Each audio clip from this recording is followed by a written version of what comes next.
Ya, oke lah. Boleh tahu nggak berapa banyak yang teman-teman yang penyandang disabilitas?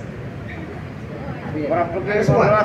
Tunadaksa rata-rata ya. Yang tunanetra berapa orang? Sendiri. Saya, the one and only. Oke. Ada yang tunarungu juga? Ada ya? Baik, terima kasih. Oke teman-teman, jadi tadi subhanallah dari dua pembicara yang sebelumnya sudah di-tackle hal-hal yang teknis dan jelimet yang saya sendiri aja nggak paham. Maksudnya nggak paham tuh gimana cara ngomongnya gitu ya, karena memang saya lebih banyak di lapangan sebagai praktisi. Oke, ada satu keseruan yang mau saya buka pagi ini.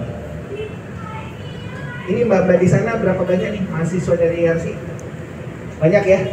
Ya. Mbak, saya mau tanya mbak, andai saja salah satu di antara kami yang apa, saya jomblo ya, alhamdulillah sudah punya istri ya, kata orang tampangnya kayak Anissa Pohan, tapi saya sendiri Anissa Pohan nggak tahu gimana gitu ya.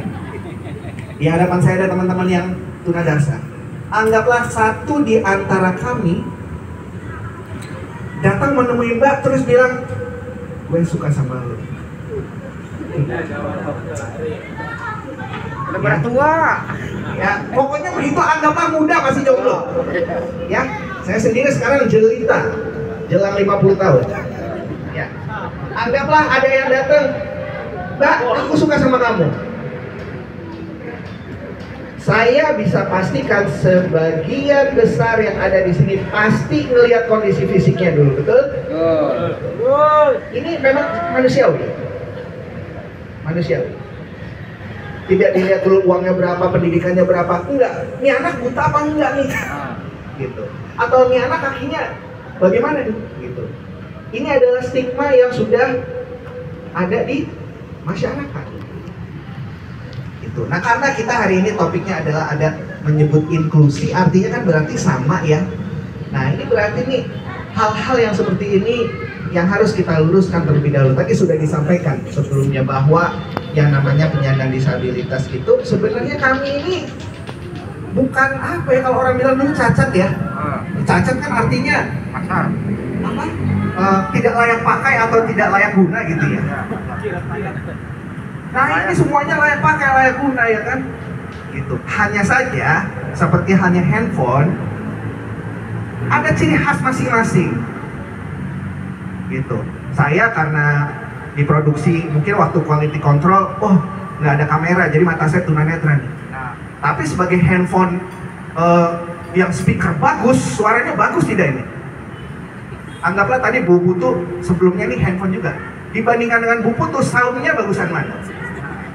Ini ciri khas.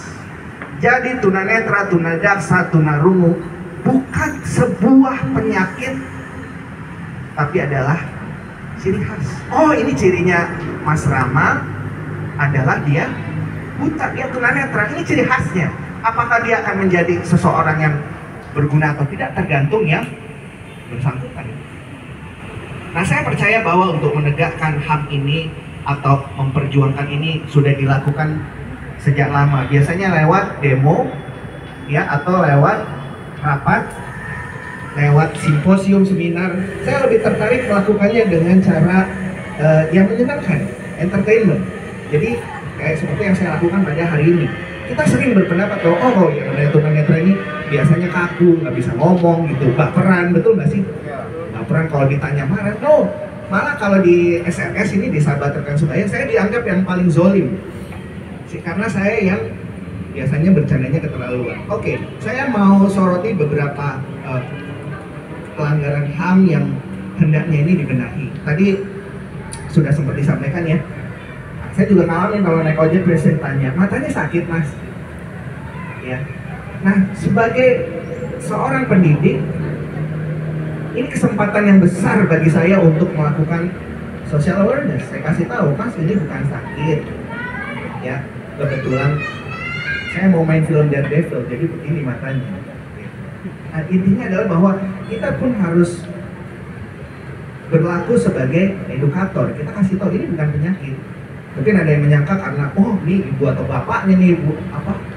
Mungkin mungkin berbuat sesuatu kemudian jadi begitu gitu. No way. Tidak seperti itu. Bukan kutukan juga gitu. Ya. Karena saya bisa bilang, almarhum bapak saya bilang, oke, kamu buta nggak apa-apa. Nah, di luar sana yang matanya melihat mengisi penjara penuh. Gitu.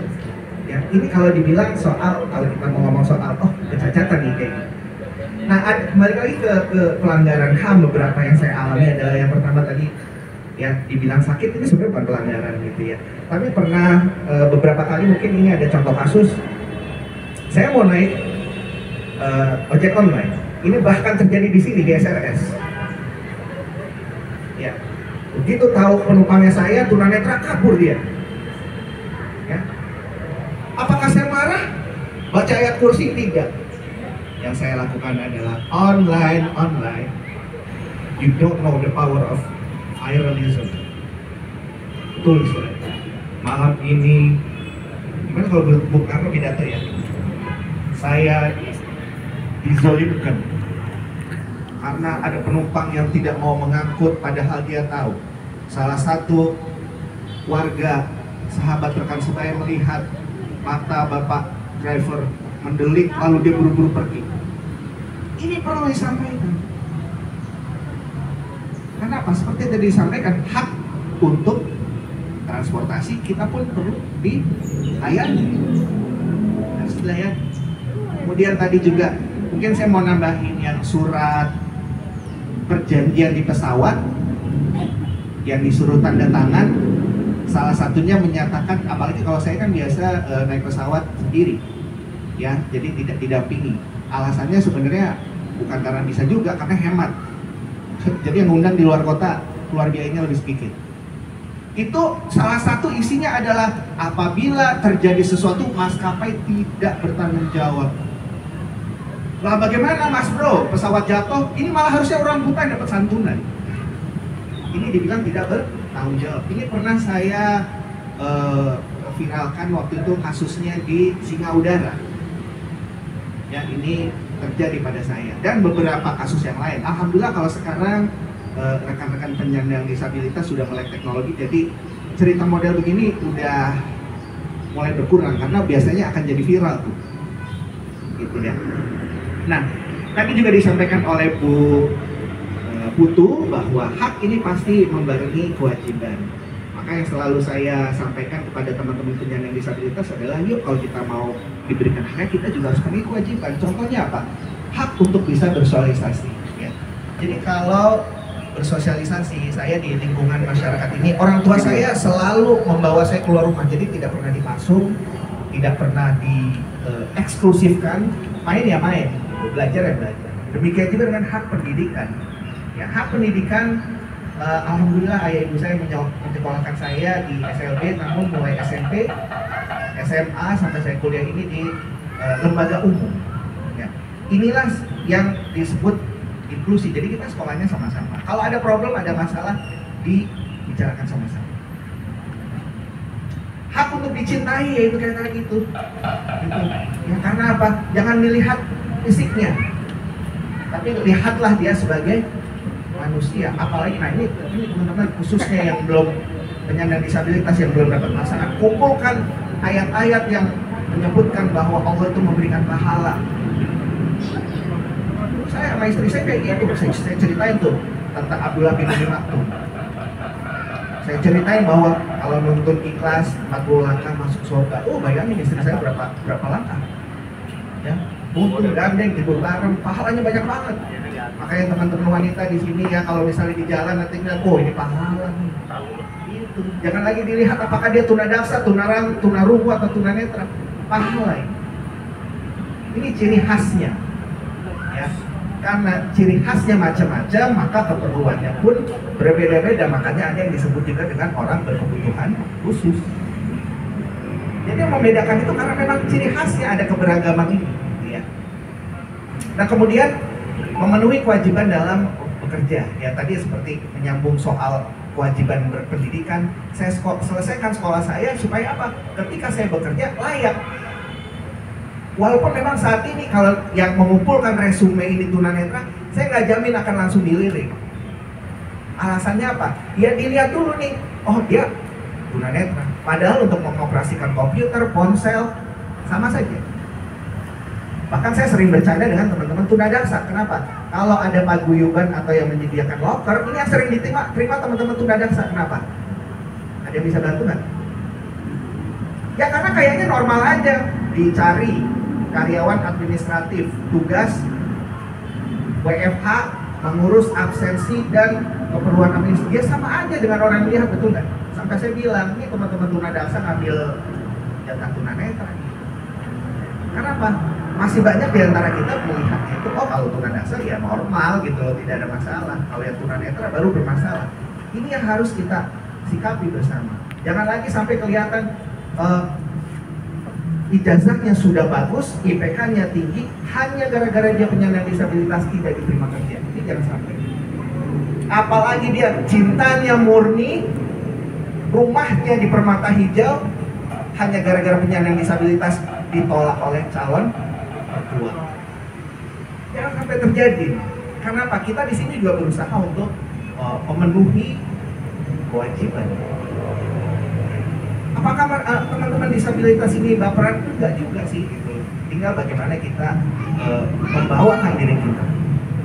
Nah, salah satunya adalah saya berusaha untuk menyampaikan kepada masyarakat bahwa sebenarnya HAM untuk penyandang disabilitas ini sebenarnya tidak perlu diperjuangkan, tidak perlu disamakan. Kenapa? Sudah sama sebenarnya, hanya banyak yang belum tahu.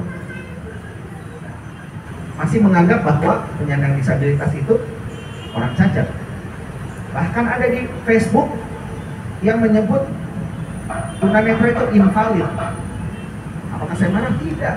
Jadikan screenshot kalau ada undangan, jadiin materi, lumayan ada duitnya. Daripada kita marah-marah nggak jelas gitu. Karena sekarang sudah saatnya kita sebagai teman-teman yang inklusif juga dengan rekan-rekan lain yang non disabilitas, yang seperti pepatah cinta mengatakan, jangan kau selalu minta dunia untuk mengertimu, tapi buatlah dunia mengerti kamu. Gitu. Kasih tahu kebutuhannya apa gitu. Ya, kasih tahu ya, tadi disampaikan juga emang nggak bisa saya jalan mandiri, tadi juga dituntun oleh Mbak siapa tuh, saya doakan ya Allah itu jodohnya Allah lancarkan itu ya.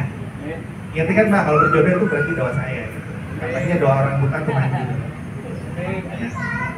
Nah, salah satu cara lain tadi sudah diperjuangkan HAM penyandang disabilitas ini secara formal oleh rekan-rekan dari Komnas HAM, terima kasih sekali. Cara lain yang bisa dilakukan adalah dengan cara yang kita langsung melakukan pendekatan social awareness. Ya, ini yang saya lakukan lewat postingan di Facebook.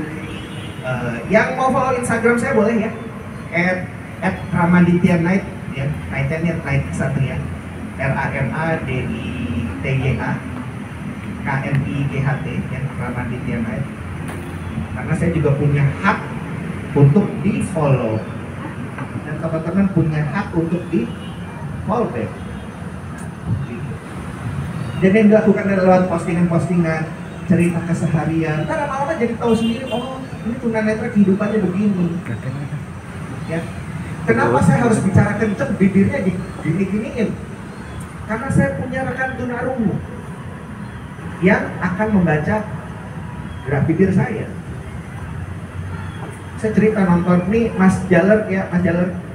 Hobi kita sama, nonton film Sonic the Hedgehog, main game. Ini saya di rumah Mas Jaler ini lama banget, dulu saya ngerjain skripsi tesis karena rumahnya cozy dulu di rumah Mas Jaler. Tidak ada perbedaan di antara kami, nonton bioskop aja. Tapi nggak ada yang pernah tahu kalau ternyata memang tunanetra itu hobi nonton bioskop. Padahal hak mereka juga untuk entertain, walaupun anggapan kita ya apa yang dilihat gitu kan ya. Saya termasuk yang nonton Top Gun Maverick itu bilang filmnya bagus. Orang bilang kok kagak tahu, kagak lihat gambarnya bisa bilang bagus. Ya karena itu dia. Ya. Jadi banyak hal-hal yang menarik sebenarnya untuk diperbicarakan. Nah kemudian juga lewat karya-karya. Salah satunya adalah buku. Di meja situ di gitu ya. Alhamdulillah ini ada buku saya yang ke-14.